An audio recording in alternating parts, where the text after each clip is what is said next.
You opened your heart to me. We're soulmates, Joe. What? Bruh, this season was wild. Hey guys, Shalana here. Welcome to the Binge Zone. On today's video, we're going to be looking at You Season 2, breaking down the ending, the characters, the plot to get a better understanding of this season. But before we get to this crazy ass ending, let's go back and deconstruct the entirety of the season so we can get a better understanding of just what the fuck happened this season. So let's just jump into it. This season starts off with Joe moving from New York to LA and he assumes the name Will. Now, what's very interesting about this is that Joe is moving away from New York because he wants to start fresh. After the whole debacle with Beck and after Candace just showing up out the blue, he decides to go in and reinvent himself because Joe has a problem with love. So in LA, Joe is now pursuing a new love interest who goes by the name of Love. Now this is a very interesting name because Joe loves love. Both the character as well as the concept, and the fact that the creators of the show took the name Love and gave it to somebody and personified the concept of love just really dives deep into the psychology of you as well as Joe. Because think about it, her name is Love. Joe loves her, but also Joe loves the idea of love. Joe loved Candace, Joe loved Beck, Joe loves love. It's the fact that Joe loves love is the biggest play on words there can be, because does he just love the individuals? I don't think he loves the individuals. I think he loves the concept of love, the idea of love. So therefore, by naming her Love, it's like Joe loves love. Makes perfect sense. But with that being said, you have Love and then you have Joe. Both of them are in love with the idea and the concept of love. Love is the physical embodiment of that, because there are various different types of love when it comes to the concept of love. There's three major types of love. There's storge love, also known as familial love. There's philia love, also known as friendship love. And there's eros love, or eros love, known as romantic love. These three are your overarching umbrellas that cover the very notion of love, who you love and how you love. Because if you look at those three concepts, both Will and Love both exhibits these type of loves. These characters themselves are not what you would say someone who's in love like me or you, normal people who fall in love with people. They're in love with the concepts, the ideas, and they internalize those.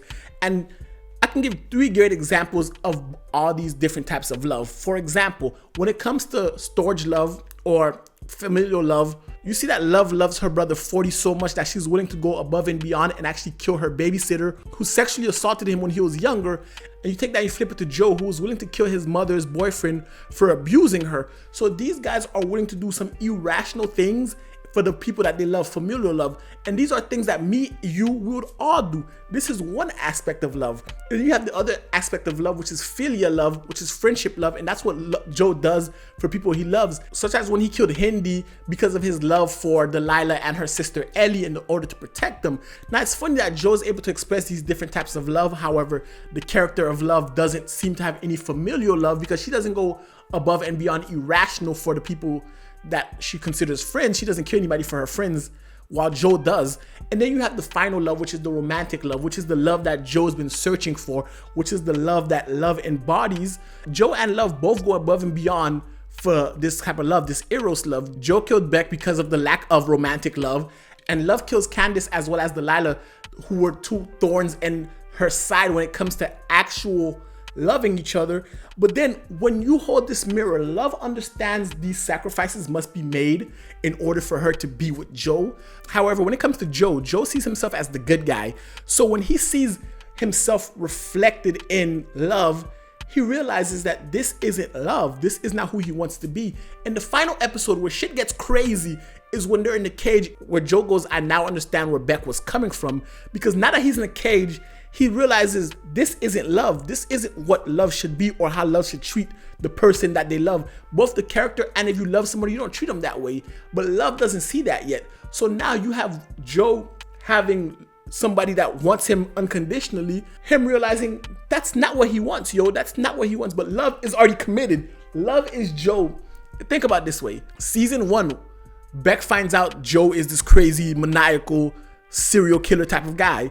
In this season, Joe is Beck. Joe, granted, a much crazier version, but Joe is Beck, and he realizes the one he loves is this crazy, maniacal, serial killer type who traps him in a cage. So the roles are reversed, and when those roles get reversed, Joe realizes, yo, like, no, this isn't healthy. But that's what he wanted. That was the concept of love he was always after. So at the end of the season, Joe received his karmic punishment by being trapped in a relationship with love, whom he doesn't actually love. When Joe speaks of justice as a literary concept, he's comparing his life to the hero in Crime and Punishment. Joe is the protagonist as opposed to a hero who willingly walks into exile. In Joe's case, it's the suburbs. Joe is killed in the sense that his past self doesn't exist because the slate has been wiped clean. He finds love with love in the suburbs. Joe will repent and redeem himself so that he and love can be saved. That's his concept. In his mind, even though he's trapped, he realizes he is the martyr in his mind for the love. This is what the sacrifices that love deem. And he was content with suffering with somebody he doesn't love, because at this point, Joe doesn't love, but because of the daughter, and because this is everything he's always wanted, he feels that he's satiated with that. However, it's Joe. And when it comes to Joe, nothing's that easy, because while Joe may be trapped in his happy-go-lucky vanilla suburban neighborhood, he's still free to pursue his next obsession, whom happens to live right next door to him. Joe being Joe is now found a new target, because again, Joe is obsessed with the concept of love. The love that he received from love herself isn't the love that he wants. That's dangerous love. Remember, Joe sees himself as the protagonist. He may not be the hero, but he sees himself as the main character of the story, and he wants the love that he wants. So even though he exiled himself to Siberia of the suburbs, the thing inside Joe's mind that makes him a sociopath realizes, while love may not work with love, while there's no love between him and love, his neighbor, his next unsuspecting victim, is right next door. And now this creates an even crazier dynamic, because Joe realizes who love is. So now Joe realizes this is not the type of love he wants. So maybe he's gonna try to project a different type of Joe to his neighbor so that he can woo her. Even though she's married and now he's in a relationship with love, that doesn't matter to Joe, because in his mind, what he wants, the type of love he desires, he's gonna go after it and try to get it. So that opens a whole new can of worms, and now you're gonna have Joe and love, and him fighting love to give love to somebody else. I know I said love a lot this video, because this show tries to play word games with the word love, naming the character Love, and then we have the concept of Joe and his love. Some wild shit, but it's about to get crazy, because when Joe looks at the neighbor and says, "Hey you," shit done hit the fan. Shit done hit the fan. That's the type of guy Joe is. So his idea of love has been shattered, and now he's gonna try to recreate it with somebody else who is also married and maybe in a loveless marriage like he is. That's for season 3. Anyway, guys, that's my thoughts on You season 2. Let me know your thoughts in the comment section below. And if you like this video, definitely hit the thumbs up, hit the subscribe button if you guys aren't subscribed already. And guys, if you wanna help us and support us, consider joining us on Patreon. We could really appreciate the support to bring you guys great content. But until next time, hey you. I'm kidding. Binge on.